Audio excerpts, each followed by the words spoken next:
The first time she drove over my lawn, I assumed it was a mistake. A wrong turn, a bad angle, something temporary. Because people don't just casually drive across someone else's property like it's a shortcut. At least, that's what I thought. It happened early in the morning, just after sunrise, when the ground was still slightly soft from the night air. I heard the sound before I saw it, tires rolling where they shouldn't be, cutting across the edge of my front yard instead of staying on the road. By the time I stepped outside, she was already gone. All that was left was a clean set of tire marks pressed into the grass, a curved line that didn't belong there. I stood there for a moment, looking at it, trying to decide if it was worth thinking about. It wasn't. Not yet.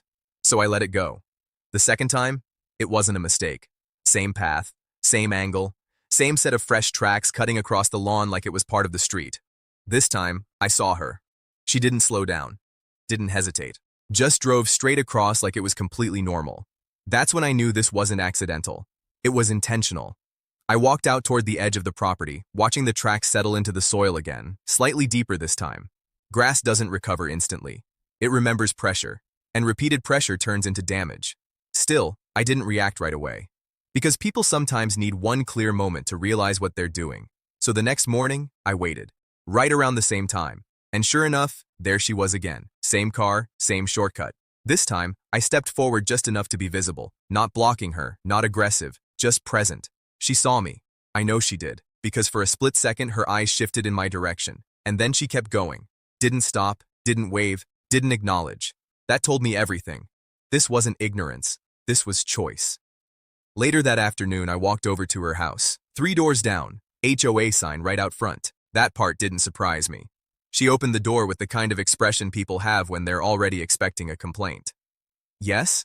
she said. "I need to talk to you about your driving," I replied. She frowned slightly. "My driving?" she repeated. "You've been cutting across my lawn," I said. She didn't even pause.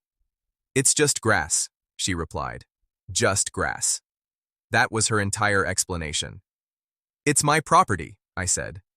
"It's not hurting anything," she added, like that settled it. I looked at her for a second. "It is," I said, "and it needs to stop." She crossed her arms. "Well, the turn is too tight from the road," she said. "This is easier." Easier. That was the real reason. Not necessity, convenience. "For you," I replied. She shrugged slightly. "I've been doing it for weeks," she said. That part caught my attention. Weeks, not days, which meant she had been doing it before I even noticed, and she planned to keep doing it.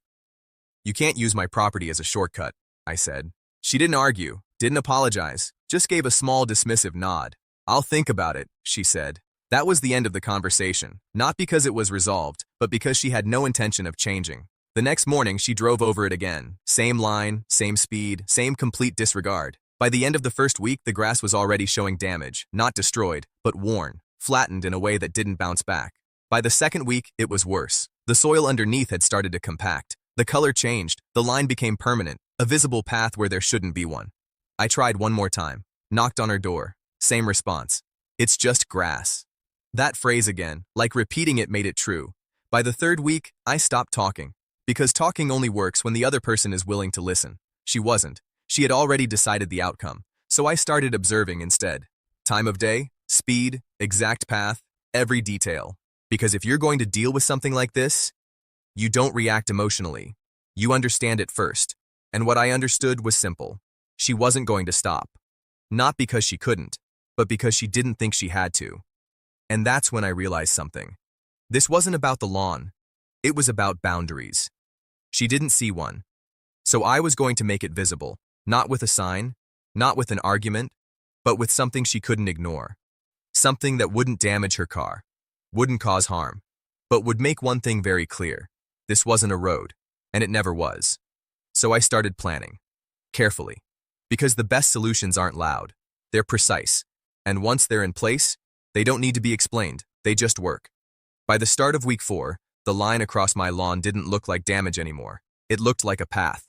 That's how quickly repeated behavior turns something temporary into something permanent. And that was exactly the problem. Because once something starts to feel permanent, people stop questioning it. They assume it belongs there.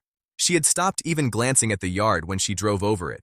No hesitation, no awareness, just the same turn, the same angle, like she had mentally added my property to her daily route.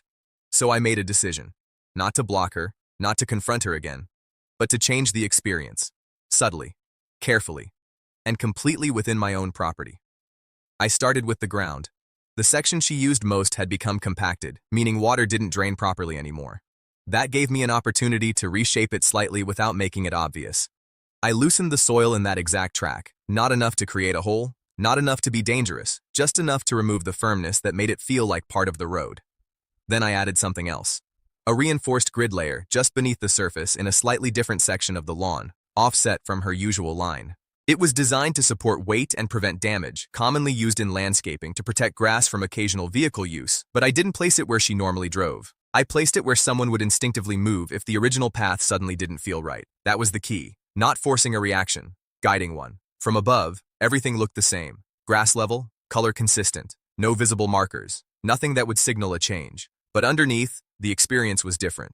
The next morning, I watched from inside. Same time, same car, same approach. She turned in like always, tires hitting the familiar track, expecting the same smooth shortcut she'd been using for weeks. But this time, the ground responded differently. Not dramatically, not suddenly, just enough. The front tires pressed in slightly more than before, the softness catching her off guard. She slowed down for the first time, not stopping, just adjusting, trying to understand why it didn't feel the same. She corrected her steering instinctively, shifting slightly to the side, looking for firmer ground without even realizing she was doing it.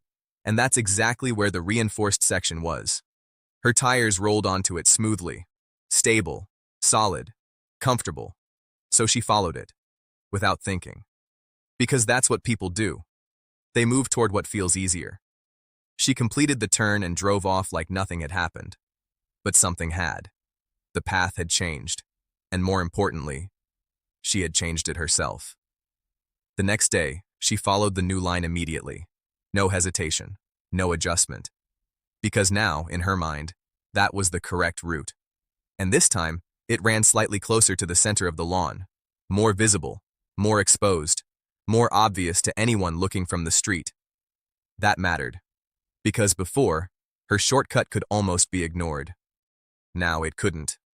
It looked intentional, deliberate, like exactly what it was. By the end of that week, the new track was clearly defined, not just to me, to everyone. Neighbors walking by started noticing, slowing down, looking, because a car cutting across a lawn once might be ignored. Doing it every day in the same visible line draws attention. And attention changes behavior, not hers, but everyone else's. The following Monday, something different happened. She came through again, same speed, same confidence, following the new path she had unknowingly created. But this time, there was someone else outside. One of the neighbors, standing near the sidewalk, watching. Not confrontational, just observing. She saw him, and for the first time, she hesitated. A slight delay, a moment of awareness, because now it wasn't private, now it was visible. She still drove through, but slower, more controlled, more careful. And that told me something important. She knew it looked wrong. She just hadn't been forced to care before. That evening, I checked the lawn again. The original track was starting to recover slightly now that it wasn't being used. The new one was fresh, clear, undeniable, exactly where I wanted it. Because now, if anything needed to be addressed, it wouldn't be based on what I said. It would be based on what anyone could see. No explanation required, no argument needed. Just a pattern. Repeated. Visible. Documented. I set up a camera facing that section the next day. Not hidden, just present, mounted clearly on the side of the house. Because at this point, subtlety wasn't necessary anymore. Clarity was. When she drove over it again and noticed the camera, she slowed down even more, looked directly at it for a second, then kept going. But the confidence wasn't the same, because now there was something she hadn't considered before. Proof. Not just mine. Anyone's. And that's when I knew. This was about to shift.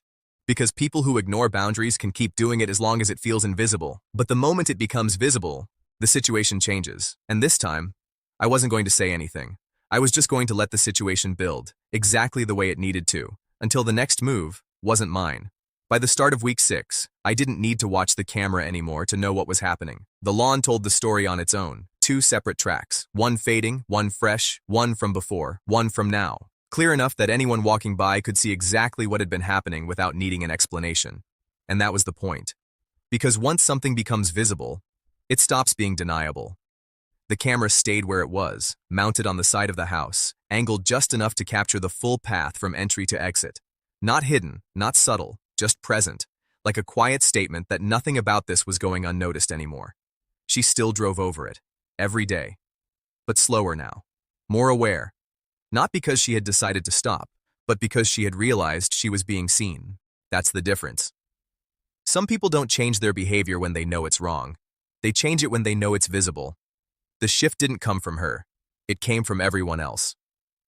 One afternoon, as I was working near the front of the property, a neighbor stopped by. Didn't mention her directly. Didn't accuse. Just looked at the lawn and said, "That's been happening a lot, hasn't it?" I nodded once. "That's not okay," he said. Simple, direct, and more importantly, unsolicited.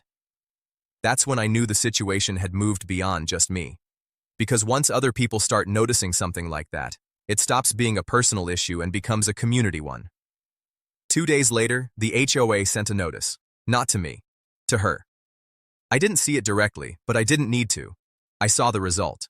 The next morning, she approached the turn like always, but this time she stopped before entering the lawn. Completely.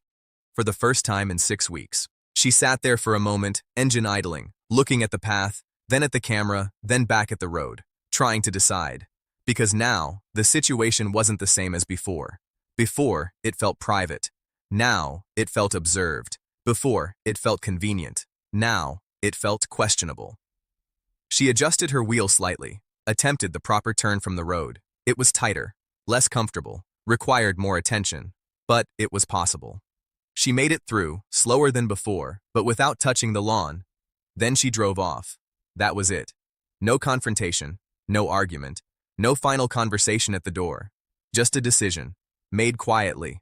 Because the situation had finally reached a point where continuing wasn't easier anymore, and that's all it takes sometimes. Not force, not conflict, just a shift in what feels acceptable. Over the next few days, she didn't cross the lawn again, not once. The new track started to fade just like the old one had. Grass doesn't fix itself overnight, but it recovers when it's given the chance. And now, it had that chance. A week later, I saw her again, this time on foot, walking past the property. She didn't stop, didn't look over, just kept moving. No acknowledgement, no apology, but also no more damage. And that was enough. Because this was never about getting one. It was about stopping what shouldn't have been happening in the first place. The camera came down after that, didn't need it anymore. The ground stayed the way it was, no reason to change it back, because the adjustment had already done its job, not by forcing her to stop, but by making the situation clear, visible, undeniable. In the end, I didn't block her, didn't argue her into stopping, didn't escalate beyond what was necessary. I just changed the environment enough that the behavior didn't make sense anymore. And when something stops making sense, people stop doing it. The lawn recovered, slowly, naturally, like it always does. Because unlike people, it doesn't argue. It just responds to what it's given. And once that response changes, everything else follows. How did you like the story? Please like, share, and subscribe my YouTube channel for more interesting HOA stories.